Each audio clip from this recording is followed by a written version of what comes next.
Hello and welcome to another 20-Minute Tech. This is a technology training for Irving Middle School teachers, and our topic today is Inspiration, the software. First we're going to look at the default colors and fonts in the software, and then we're going to use the rapid fire option for creating a quick mind map, finally selecting and formatting that mind map. Inspiration is mind mapping software that you can find in your My Applications folder located at the Start menu, All Programs, and in My Applications you should see Inspiration 8. We're going to start by opening up a diagram, and I'm going to talk a little on the defaults that you have in Inspiration. When you open Inspiration, you'll see that it's starting you with a main idea. And I don't like the way it's small, so I'm going to work with my defaults by setting everything up the way I want it to start. And I do like the green. I believe the default color when you open Inspiration is yellow. Now to set these as the defaults, you'll look down here at the bottom and it'll say defaults. If I click there, I can apply everything that I've done as the default. The fastest way to get a mind map moving along is to use what's known as rapid fire. When I click rapid fire, it gives me the lightning bolt right next to my main heading, and this tells me that everything that I'm going to type from here on out will be a subheading of that. So, for example, in a classroom, if I were using the automobile as my initial heading, maybe some of the effects of the automobile industry would be perhaps oil production.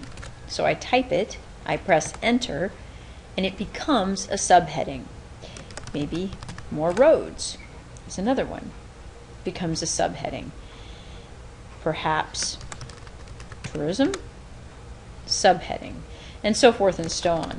So as you come up with students offering ideas in this brainstorming activity, you can quickly type them out and get them into a mind map. Might be effective to move these out, give you a little more space, because I can turn on rapid fire for any of my subheadings and then move again.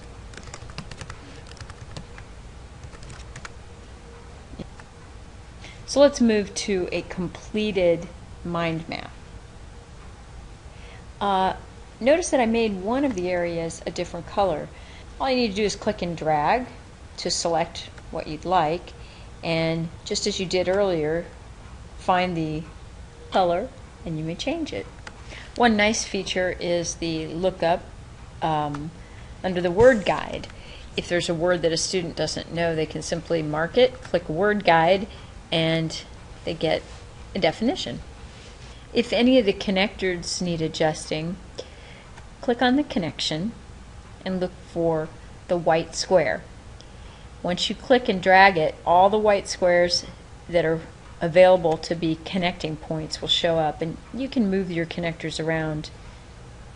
Probably the biggest impact is adding visuals to your diagram for retaining the concepts. So if I look for a word in my symbols gallery, I usually find something that'll fit, and all I need to do is click on it and it changes the bubble into the image.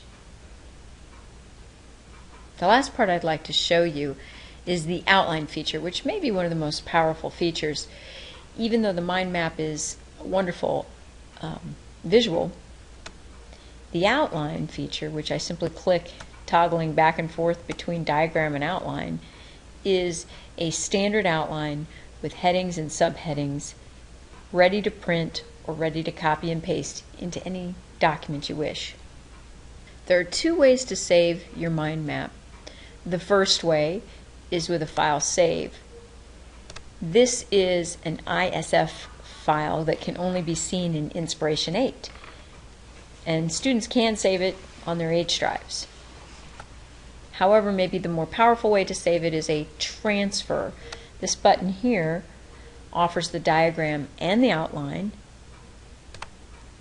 and you can see it's going to save it as a Microsoft Word document. I click OK. Now I've got my document with a mind map and my outline right below it. Great for studying. That's Inspiration, Part 1.